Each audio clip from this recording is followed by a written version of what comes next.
a warm welcome to everyone to the Positive Stories webinar. This is our sixth in our series, and we are very glad to have Parag Dhol from Inventus joining us.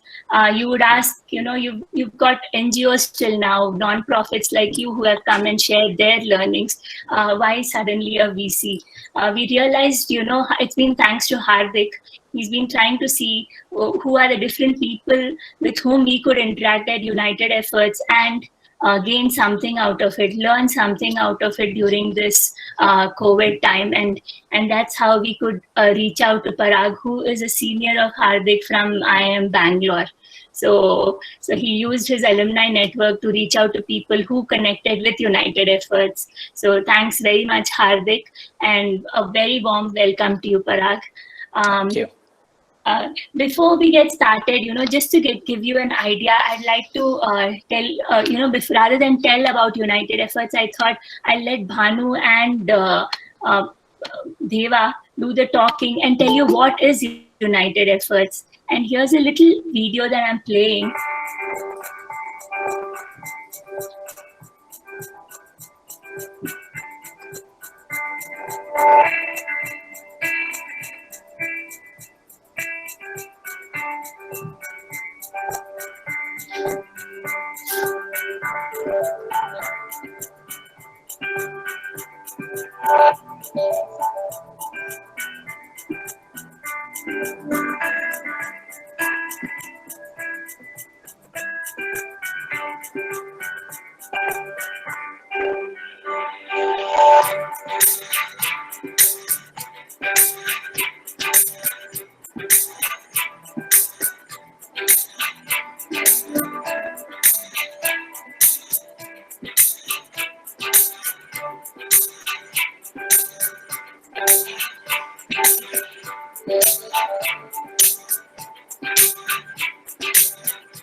Yeah, so like you saw, Banu and Deva are the students we work for. These are government school children. Their parents are rickshaw pullers, rickshaw drivers and nariyal pani walas. And they also aspire for a better future. They have dreams. They're hoping that education can get them somewhere. At United Efforts, we're trying to plug this information gap and the mindset gap. Since aspirations is the topic of today's conversation, we have with us Parag, who's an IITian. He did his mechanical engineering from IIT Delhi and his management from IIM Bangalore. Currently, after a stellar, career over across a few companies, he's now heading Inventus, a VC who's invested in many ventures. So Parag, in a way, both of us are, fanning aspirations. We are fanning the aspirations of our students, and you're fanning the aspirations of many ventures, who are starry-eyed. They want to become unicorns with your help. So let's indulge in some lateral thinking and see how this potential can be harnessed. I'd like to start at the very beginning. I'd like to take you back in time and take you back to your 8th and 9th grade. Back then, what were your aspirations and who were your influences to those aspirations? Okay, so just to clarify, I'm Hardik, super senior because I go back a long way. But anyway, to take you back to the India of my times, you probably are closer to my age relatively than many of the people who will be listening to this. But India of then and the place that I grew up in, I wanted to draw that context. So I grew up in a small town, university town in Uttarakhand. It's called Pantnagar, probably a town of 5,000 people, including the students. So everybody knew everybody. It's a small place, but a university town, so valued education. There's a bit of this professor's son, what is he doing versus that professor's son, all that kind of chota competition, if you will, all of that. So that's the kind of place that I grew up in. So and the opportunities in India, I'm talking about the early 80s at this point, when I was in the 8th, 9th standard. I came out of the school in 86 to go to Delhi. So so at that time, I think being good at math and the sciences, I guess you had a natural progression, isn't it? The environment basically told you that you're either an engineer, a doctor, or a failure, isn't it? So those were the choices, and one didn't want to study biology, didn't like biology. I was decent at it, but I didn't like it. So it boiled down to physics, chemistry, and math, which I was reasonable at. Math very good at, and physics and chemistry decent at. So that way, father was also an engineer, as it happened. He used to teach at the engineering at the university. It's better known as an agriculture university, but there was an engineering college, and my father was a professor of mechanical engineering there. So to that extent, that natural affinity to engineering and that craze, if you will, for cracking the IIT exam took me towards engineering more than so it was an elimination of choices rather than a cautious choice, I should say. I can't say that I loved engineering. It's just that one wanted to prove to oneself that one was smart enough to write that exam and crack it. That was the narrow motivation, I should say, to appear and become an engineer, so to speak. All right, you stunned us with your simplicity and honesty. So yes, at that time, I don't think, yeah, that was a natural progression. You're good in math, okay, go ahead and do your engineering. Otherwise we were considered dummies in our schools if we didn't do that. So there was that additional pressure. And in your interviews, I've seen, Parag, that you've been a early morning riser, and that's how you used to study. So how did you crack the IITs and IIMs, and what was your regime? What is your, probably guidance to our students? No, so early on during my times, this was early to bed, early to rise, makes a man healthy, wealthy, and wise, isn't it? So, kind of internalized it. Parents were like that, etc. So, always was an early riser. I still remember, and at IIT, most of my friends actually used to study till late in the night. So, my first exams there, I'm going to sleep at about 11 o'clock, and our hostel was somewhat peculiarly designed. You could walk past the windows at the back, and I'm closing my window. There's this friend of mine walking past, and he says, "क्या कर रहा है?" I said, "सोने जा रहा हूँ, 11 o'clock." Fail हो जाएगा, he said. So, I mean, so to that extent, I was always that kind that got up at 5:36 and studied early in the morning when there was less disturbance, so mind was clearer, etc., etc. Even today, I get up early by 7:30. I'm done with my exercising, etc. So you get a leg up on everybody else because you start early. Say, let us say you have some deep work that you want to work on before the day gets started. 9 o'clock is something, you have an important meeting, you have something to go through. It is always the mind is fresher, etc. So it is. Everybody has his own body clock, so I wouldn't recommend it to everybody. But you have to find your own what works for you. But for me, that early morning, I think, has stayed as a habit and has worked for me, I should say. Yes. Okay. So you would have a plan, you would have a plan, you would have planned your studies, finished it up before. How would you go about? Okay, so see, I was. See, I've always been able to focus on a long-term goal. I have to write my IT exam, or I have to write my IM exam, and drive myself backwards. Okay, I'm the kind who can naturally do that, and it extends to all fields of life. For example, let us say I'm planning for a half marathon, which is, let's say, 3 months away, and I want to run a certain time. I can easily design a plan in my head. I don't even write it down. I kind of do it very well. So I didn't have a specific number of hours that I would study, or this time to that time, etc., etc. Whenever I felt like it, and I was driven enough, because I really wanted to crack that exam. So in the 8th, ninth, less so, but in the 11th, 12th, far more regular. 8th, ninth, I was not as serious as I was in 11, 12, but I was much more serious than I was in 6th, 7th, probably, because 10th was looming, and 10th was an important exam. So I got better and better at doing.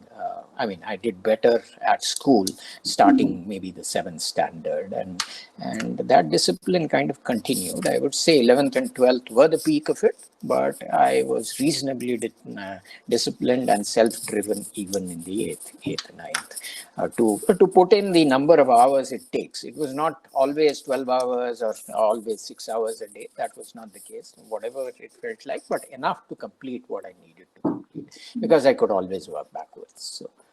Yeah.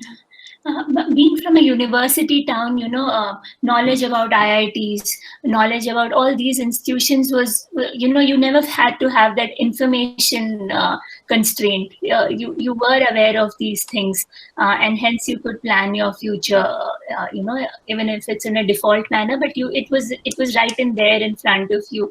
But others haven't been so lucky. You think things would have changed, or been any different, but for if you had faced any information or resource constraint.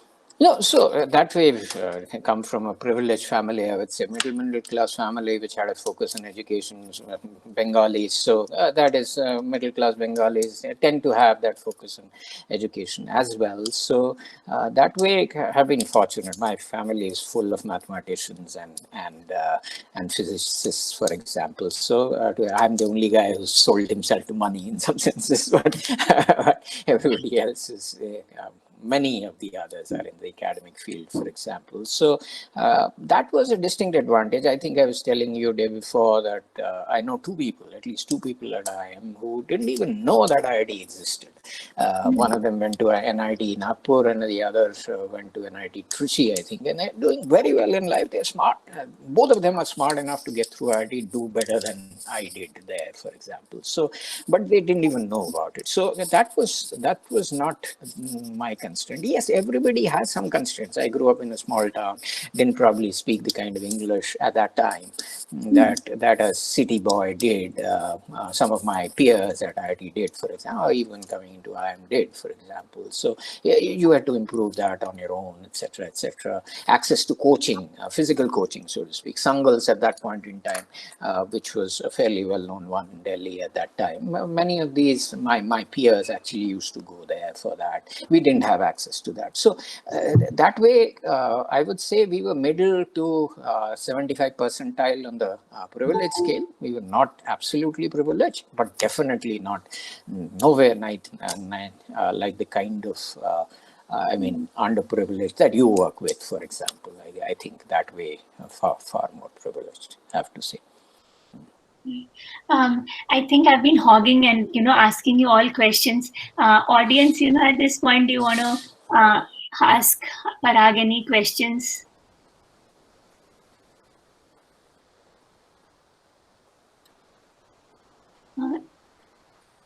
Do you want to know what rank Parag did in his IIT?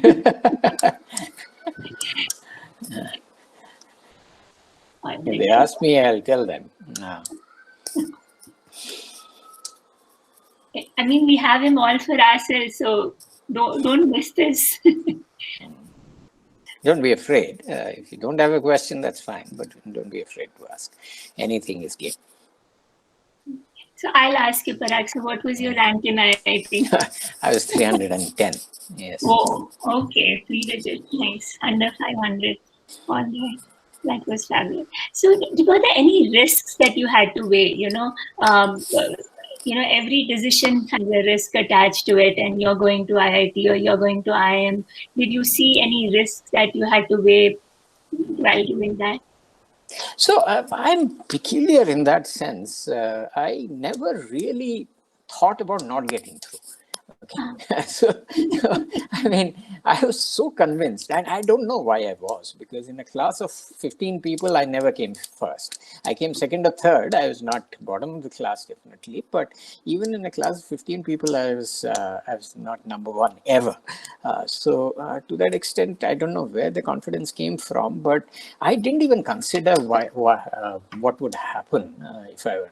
Having said that, I had kind of a golden parachute, if you will. So the university that I used to study in had a what was called a sons, daughters, and spouses quota. So my father was teaching there, so I could become an engineer even if I didn't get through the other exams. So I had a safety cover, so to speak. I had to write the exam for sure and get some qualifying marks, which was not that hard. So I that way I had a cover, but that was never what I wanted to do, and I didn't even think about not getting through. And again, I am amazed at times why I didn't think so. But it's just that one has the feeling that one can do anything if he sets his mind to it. Obviously, I can't win a Nobel Prize. I'm not smart enough. But most other things in life, if you are smart, dedicated, hardworking enough, there is no reason to believe that it will not work out. Yes, have a few options open. It is very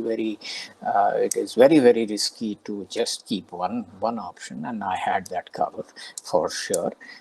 So to that extent, do that. But I have never been one who got scared by risks, so to speak, and that has paid off for me.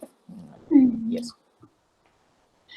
Parag, you also mentioned that your son is in the 12th grade. And what are his aspirations and how have you supported him through this? So his is an interesting story. So he was born premature, and by the age he was 4.5, he had lost eyesight.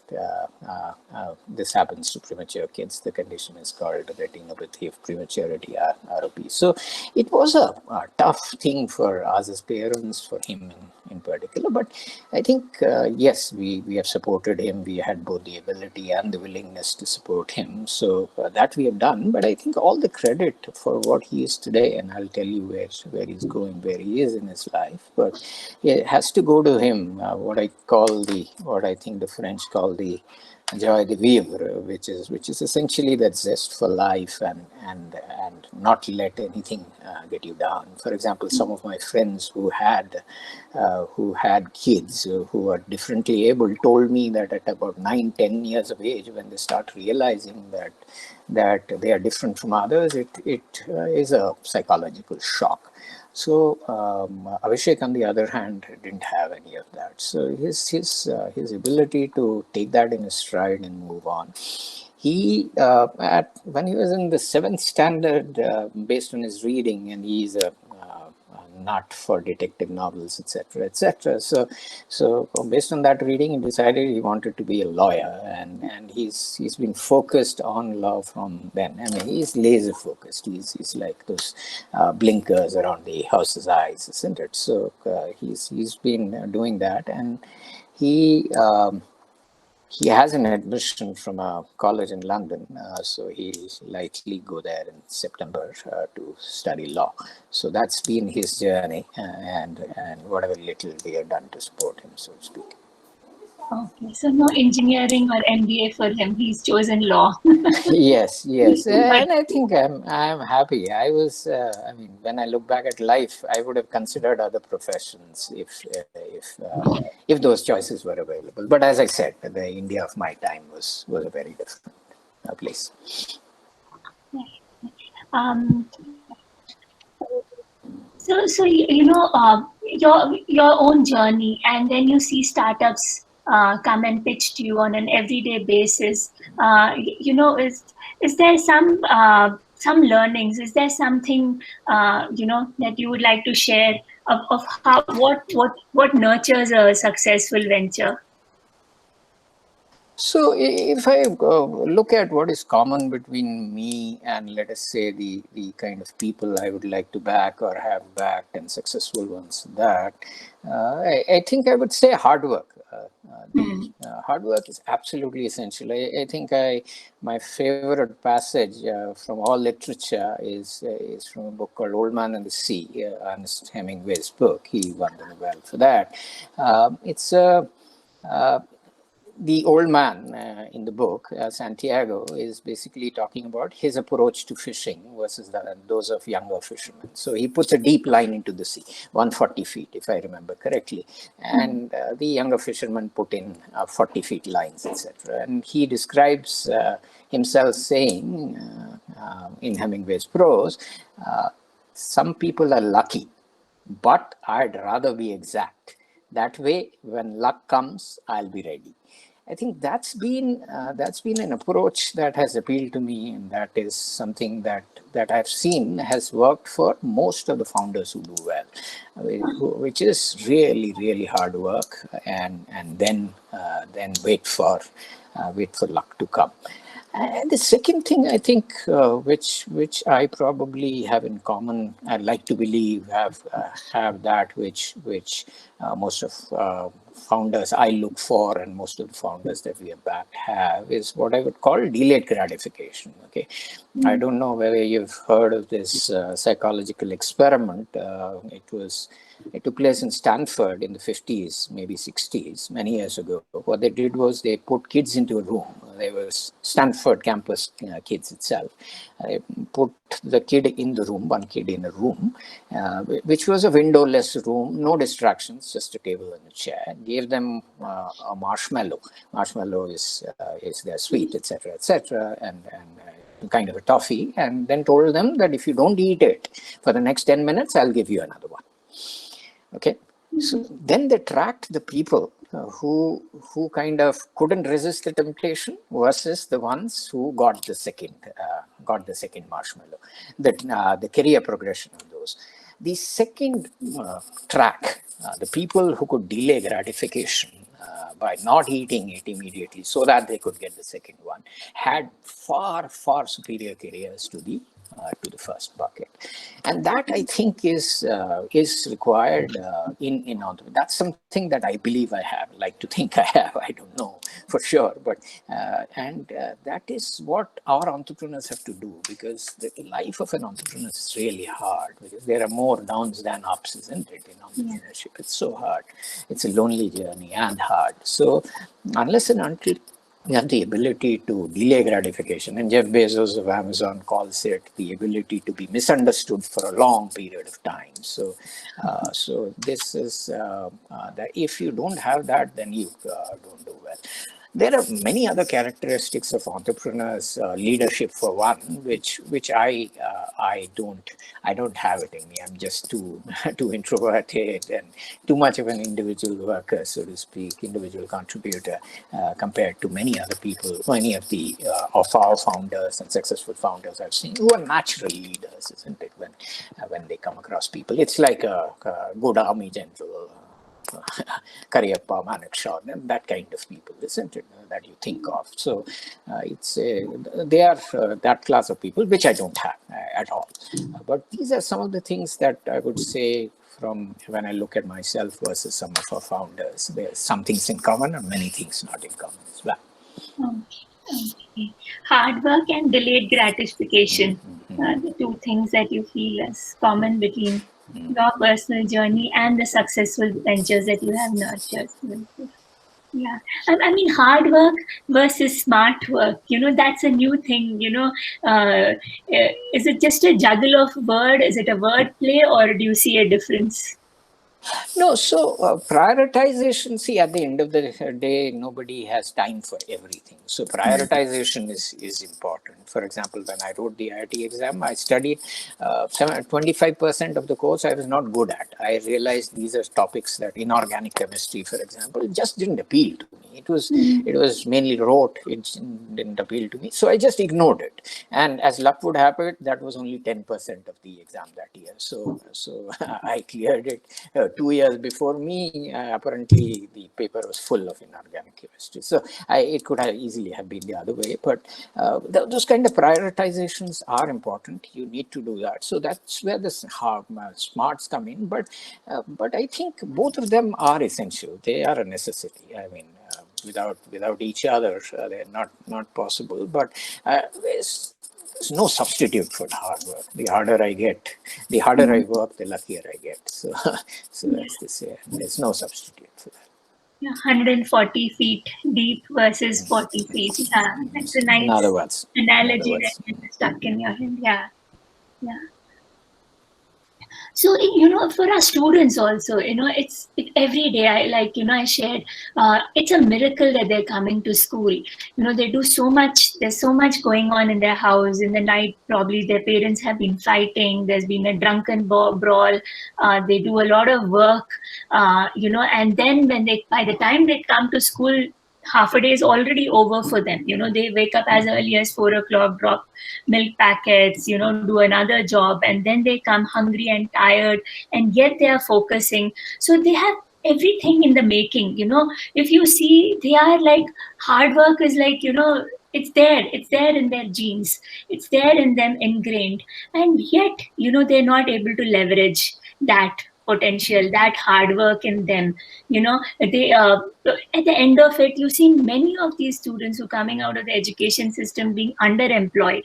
They just go into some odd jobs rather than taking the long route and persevering. What would your message be for those students? See, at the end of the day, that is a situation which is very, very different from where I've grown up in, isn't it? So it's easy for me to give advice, but I would say two things. First thing is, I think what I learned in life was to compartmentalize.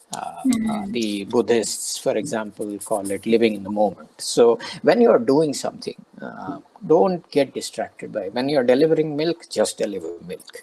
When you're studying, just study. Okay. Uh, and the compartmentalization is when you're sitting in class, you are not, yes, it is easy to say, hard to do. You are cutting out that drunken brawl in the night, or if you can, that is. And at times, if it keeps you up, then physically it will not be possible, isn't it? So it's, as I said, easier said than done. But compartmentalization is one way to cope with these kind of things. I found it useful given what we went through, as I described in Abhishek's case as well. If you can leave those compartments aside when you're doing something, it really helps. Second thing I would say is, see, your current circumstances might be tough, and you might start off with a uh, not as good a position that let us say, we started off with because of our good educations, etc., and better family backgrounds, whatever, better in quotes, but better family backgrounds. I think the India of today, if I look at the West and even at China, etc., I think what is happening is you get a chance to, unlike the India of my times, you don't get only one chance to improve your life. There are many chances to improve your life. So even if you are not at the place that I was at, let's say when I was 18 years old, or 20, 22 years old, that doesn't mean you can't get to my place by the time you're 40. I think that's the point that I like to make, because especially in the US, even Marines can go back, study, and start another career, isn't it? I think that is going to happen in this country more and more. So don't look at it as just one one opportunity to make something of yourself.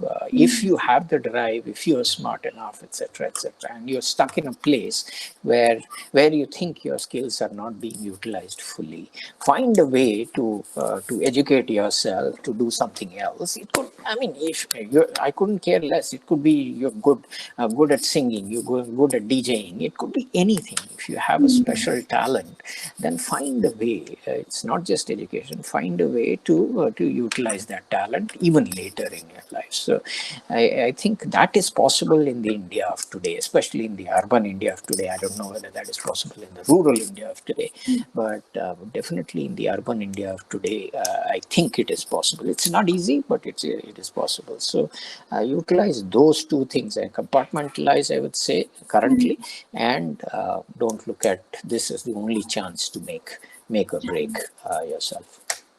Oh, wonderful message. It's not like 10th is the end of it. Even if you fail your 10th, or, like in Bangalore city, among our government school, the pass percentage is as low as 40%. But that doesn't label you in any way. Whatever you do, if you have the willpower in you, if you have that in you, and to get yourself and achieve, then life will give you multiple chances. That's the message I'm getting from you, right, for our students. Absolutely. Beautiful. So again, any questions from the audience? Oh, Yeah, yeah. In continuation to Meenakshi's question, like, yeah, I'm also from United Efforts. My name is Praveen. Yeah, as Meenakshi said, our children are come from and poor background and schools with the mixed culture, family issues, financial issues, and teachers also nowadays, like, we were mapping about our I mean higher studies for this after 10th students, after 10th. So where we ask the teachers opinion also, teachers are saying like, it's better, like, these children will study, 1 or 2 years courses, so their family require badly the income back, like, so, like, IIT or IIM is a, a dream only in their case. So how can we motivate these children, teachers, as well as the parents?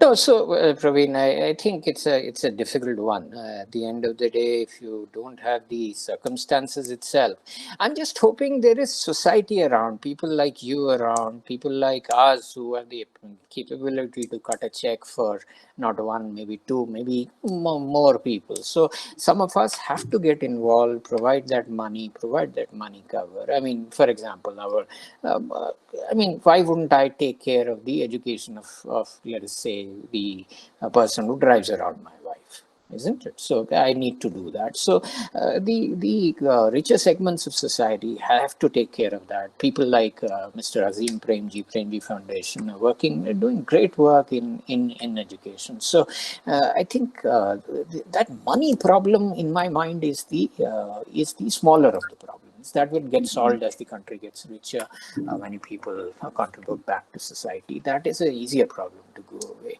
I think the social problems in terms of the family needing income, etc., when the kid is better off studying, is smarter, is smart, but needs to go. Those are the ones that are harder to solve for. And that is where I think a lot of application is required, lot of counseling, not only of the student, but of the parents is required as well. And I think teachers, in my mind, and this is central. Teachers, in my mind, have a role to play in providing a leg up to aspirations. Teachers have to be inspiring. So teachers cannot, in my mind, especially with some favorite student of theirs, or whatever be that case, if a student is talented, letting him or her, letting their circumstances drive their future is not right. You have to find a way. There is enough money, enough people willing to volunteer today. I think it has to be at least, I don't think you can do that for 100% of the class. That is still a very difficult problem. But for a certain percentage of the class who are there, who have that high, medium to high potential, and who can make it, I think it is society's job, all of us. And I would say to significant extent, the teacher to provide that cover, to arrange for that in whatever the circumstance. Easy for me to say, I'm not there every day. It must be really hard for the teachers to do that year after year, day after day, when they look at some of the circumstances that they see around them. It is easy for me to pontificate, but it must be really hard for them. But I still feel that is the central point around which aspirations, inspirations can be developed. So, Praveen, did that answer your question? Yes, I truly agree. Like, I mean, yeah, social parties are a little challenging and lot of applications required for the area. Any other question?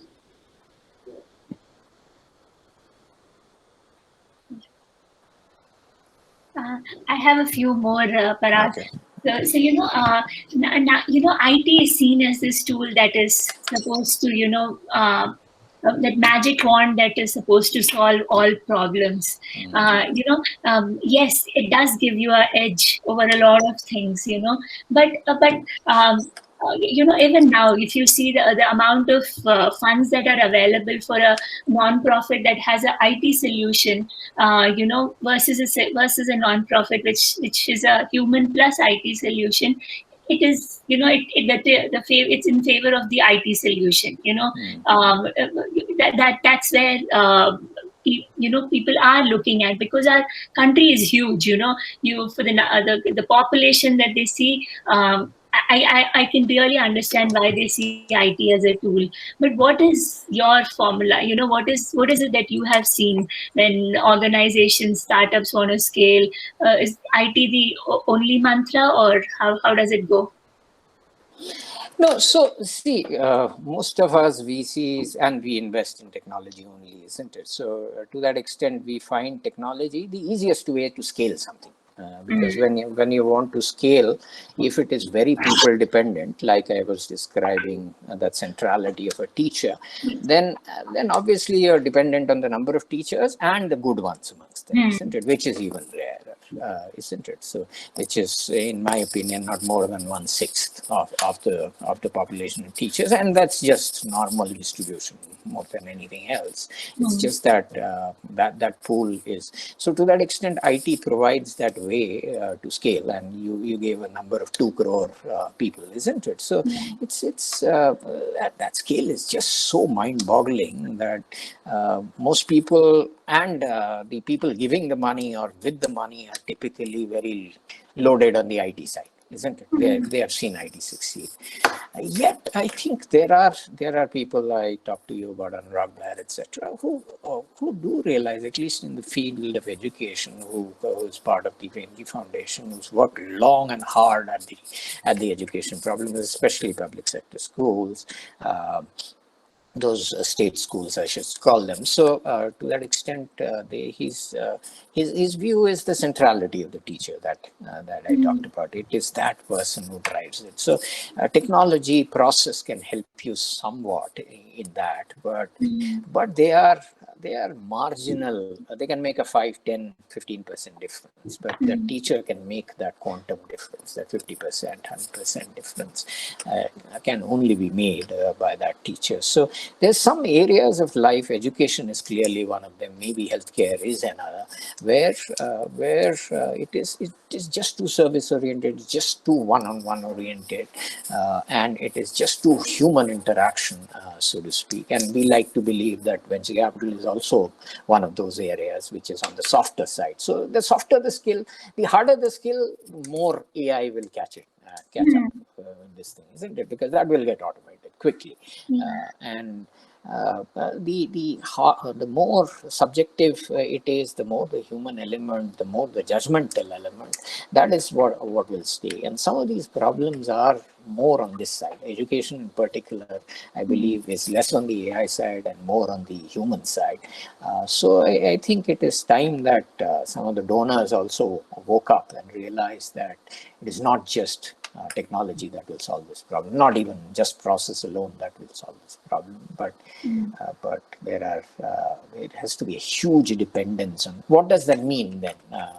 Does it mean train the teacher? It could mean many things. I don't even know that. I'm not an expert in those areas about what the implications and the actions thereon should be. But the faster people come to the realization that this is a human effort, the better it would be for society, is my feeling at least.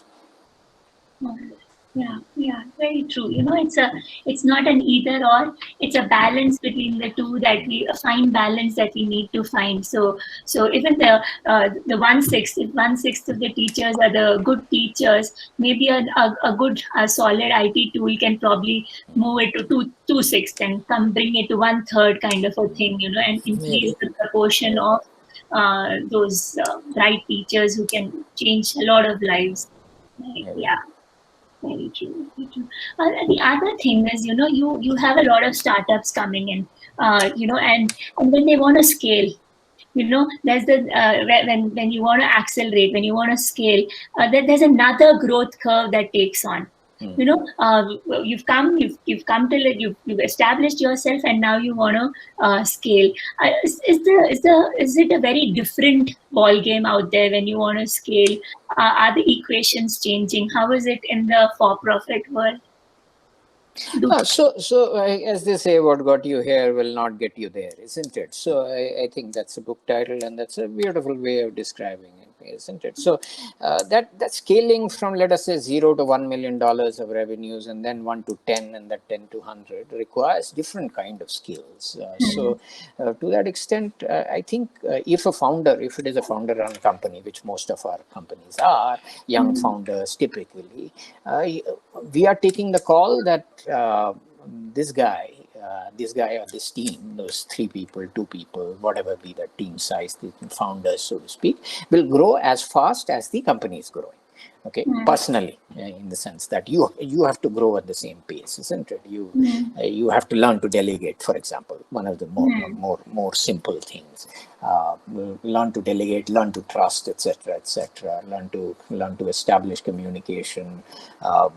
At about 150 people, they say you can no longer remember the names of everybody in the company, isn't it? That's probably the mark where when a company goes beyond that, it can't be a personal touch anymore, isn't it? So how do you manage without a personal touch? All of those things then come in. So it's a skill that comes over time. Some people just can't do it, but our approach to life has not been that we invest in a company, and when that gets to $10 million, we replace the founder and bring in somebody else. Some people have that view. Our view is we should back the founder typically if he's good enough and we should believe that this particular founder, Funny, for example, at Red Bus, or for that matter, let's say Yashish at Policy Bazaar, he should be good enough to take this company IPO or make it a 600, 700, 1,000 crore company as well. So that's been our approach to the problem.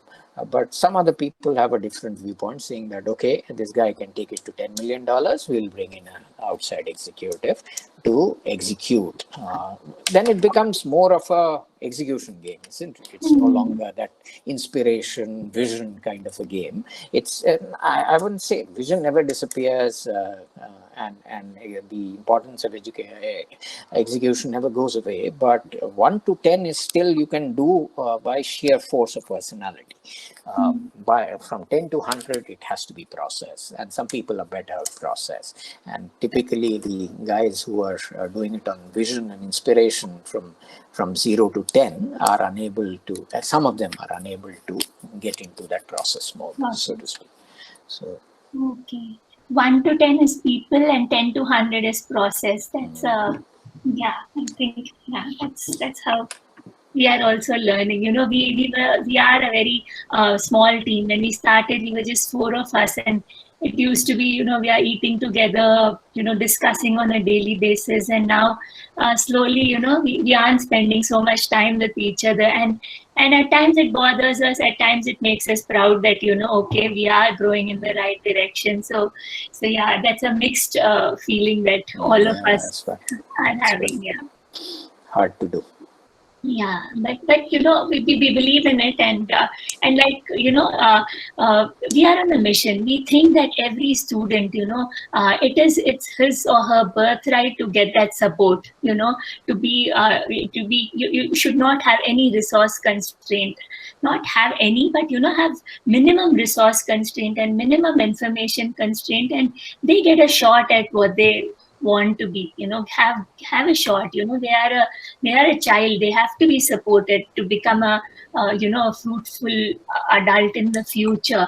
So we are on that mission. Me and my team, our advisors, we all believe in what we are doing, and we want to make sure all our 2 crore students across the country who should be supported in this way.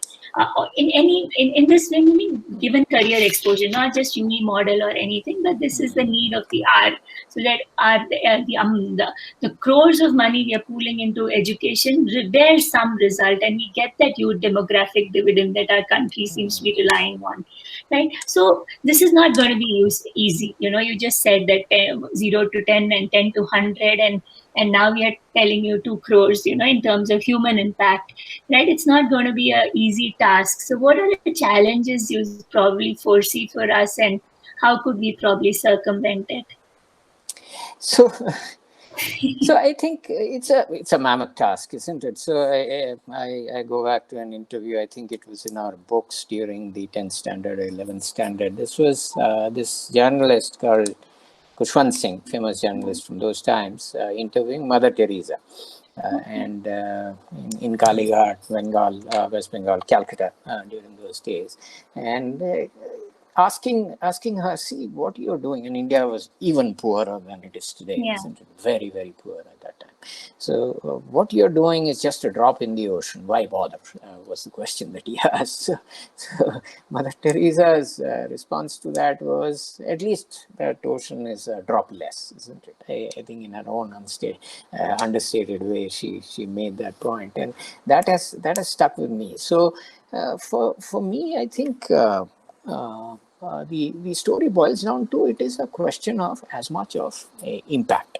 Okay, it could just be the high engagement that you do. You don't necessarily, yes, scaling to 2 crore people could be an objective, and that's a laudable objective. That's a good objective, but there are various other approaches. Take the I think the Super 30, he calls it, out of Patna, isn't it? Those 30 kids that he takes and tries to get them through IIT. Has been really spectacular results for multiple years now. So to that extent, it could be that, which is just with 30 people. I was reading about a similar effort up north with kids in the medical field, for example. So it could be, I'll change the lives of a limited number of people, but I'll do that. I'll focus on them. I'll do that. Yes, the ocean is very big. I can't boil the ocean, as they say. So let me boil this specific piece of it, so to speak. Let me focus on this specific piece and go do a really good job of it. I would say so. That could be another approach that you kind of take to the problem. So not necessarily look at the width and try and focus on scale like most of us do, but to give another example, Professor Yunus comes to mind, of I guess microfinance fame, Bangladesh fame. So look at what he did. I mean, when he started microfinance, people believed that lending money to the poor was a bad idea, isn't it? He came up with this concept of self-help groups, etc., and proved it to the world over multiple years. Actually, probably 14, 15 years, he was an unknown person, isn't it? People only in Bangladesh people knew him. So he proved that if you lent to a group, because of the peer pressure and the fact that the other people wanted the loans, they would make sure that the 6th person would also repay the loan. isn't it, in that group. So as a consequence, NPAs are low, etc., etc. So it became a profitable activity, so to speak, to lend even to the poor, and the industry got a Nobel Prize and all of that.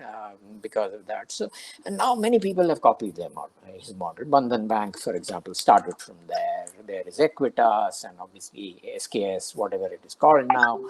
All of these firms are inspired by that model, so to speak. So it is, you could just choose to develop a model like that, work very hard on a problem, prove to the world that this can be done this way, on what is not a significant scale in terms of the size of the problem, which is the 2 crore people, but you do it with 20,000, 30,000 people, but do prove that it can be a good job. Then other people can translate that into scale. That could be another view. But it is, I still believe it is a decade, multi-decadal problem to be solved. It is not a yearly problem to solve. Anybody who thinks otherwise, I think, doesn't know the scale of the problem, probably. Very true, very true. Yeah, and in ways we are following that because we believe, to some extent, we understand the problems of the 3,000 students we are working with. You have to go in that depth in order to be of any use to them. And suddenly we jump over to Gujarat and say we will implement. We know the students out there. We're going to make a fool of the children and ourselves also. So we're looking at partners because they are already working over there, and we see a pull happening to this model that they see value in it. The Odisha guys saw, and non-profits over there see a value in this because they've been working with the children. They're seeing that the frustration comes when they don't know what to do after 10th and they're not able to offer solutions. So they are happy to adopt this model, customize it to their requirements, not that one size fits all, but customize it for them. And if from our learnings, if there's someone who can, impact more children, then why not? That's the approach that we are taking. So, yeah. So in a way, we're trying to do that. Yeah, it's good. It's good. He's a good role model, isn't it? True. Yeah. Yes. So we just have 5 more minutes. Any questions? Yes. Hi, sir. So, as like Inventus Capitals, like your key focus area for investment is in technology companies in the field of like latest technologies like IoT, machine learning, and software. And in our country, education sector is like lagging very behind, and like issue of quality teachers are like very alarming. So, in your opinion, how this like latest technology can be potentially be leveraged in future to tackle this problem at means mammoth problem of education? So yes, I think at an overall level, if I look at education, we solved the problem of getting people to attend, isn't it? Over the last 30, 40, 50 years, through the midday meal scheme, etc., etc., the school attendance has improved. But I think the biggest problem today is the lack of fundas, as I like to call it. It is we are not imparting quality education to people and those things. I think that is where it comes. And to my mind, our experience, even we have funded education companies in India, and learning from that experience also. Yes, not operating in this segment, but operating in schools which have, let us say, fees of 25,000 rupees per year and above, that kind of school. So relatively better off schools, I would say. Even there, I think technology plays a 5 to 10%, 15% role. So ultimately, it boils down to the teacher. So we will have to do a better job of training the teacher. I think there is, to my mind, that is where the solution lies. I'm not deep enough into the education sector to tell you what those specific steps will be. But to my mind, unless and until we improve the quality of teachers in whatever form, and it is also societal, isn't it? We pay them so little. So the respect that people have is not there. For example, my son is doing law now, but if I looked at the 70s, 80s, 90s, for example, the people who couldn't get anything ended up in law, isn't it? That is the impression of law. Then came along National Law School, and one institution by itself made a difference, and then other institutions, WBI, JCS, etc., cropped up. So it has to be that has to change. So some institution, somebody has to provide that incentive for things to drastically change. And that's the only way. Otherwise, you will just get drowned out by the magnitude of the problem and never get anywhere. You have to break up the problem. You can only solve a big problem by breaking up the problem. Thank you, sir. Yeah, so there are Gajendra, you Hello. have a question? Yeah. Yeah, hello Parag sir. Nice listening from you. Just an off-topic question for you. As a VC, you have had such an immense experience. So, can you share some experience with social enterprise or non-profit startup, or any advice for someone looking for venturing into them? But not a whole lot. I must say, I once backed a guy who was trying to set up a social network for the visually impaired, for example, many years ago, and that he tried it honestly. It didn't work, and some of my friends, for example, do a lot of stuff. I mean, I contribute to some of them, for example, on the education side, and one guy was doing it on the spine side till COVID took him away. So I think it is most of these guys have focused on from whatever I've found, and let's say Enable India in the case of my kid, etc., etc. I found that anybody who's focused deeply on it makes an impact. People first go deep and then go wide. Understand the problem, develop the solutions, this mix of IT, process, and people that we talked about. Find that ideal mix. Find a repeatable model. In VC, for example, in venture capital, we always say, do not replicate a model too early, isn't it? Because there are still gaps in the model, errors in the model, etc., etc. So if you, let's say, one restaurant, if you're not making money in that restaurant, or